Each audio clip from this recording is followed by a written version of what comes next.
Wala ko lang tao para i-time ba? Nako na ko yung gikuha. Saksak! Ambo! Ang saksak! O mo ko yung relo eh. Saksak! Ikaw na mo kayo bawang oras. Oy, classmate, unsay oras? Birat ka sabot. Ha?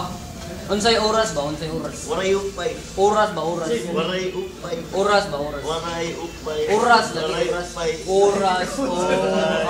O-R-A-S. Oras. Oras ba? Oh, oras. Oras ba? Oras. Waray upay. Oras. Oras ba? Anong problema dito?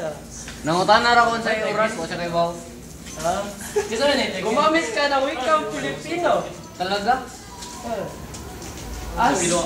Oh, sige, ako daw suwayan. Ano na po ang oras? Hindi ko alam.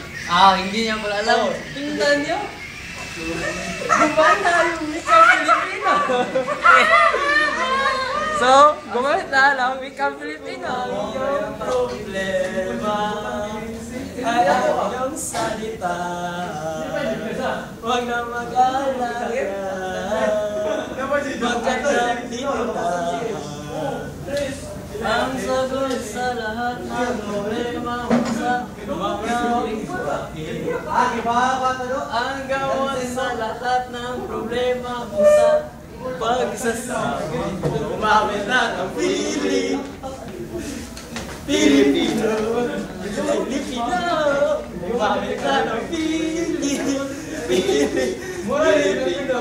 Pilipino. Gumamit na. Feeling. Pilipino. Pilipino. Gumamit na ng feeling. Pilipino. Pilipino.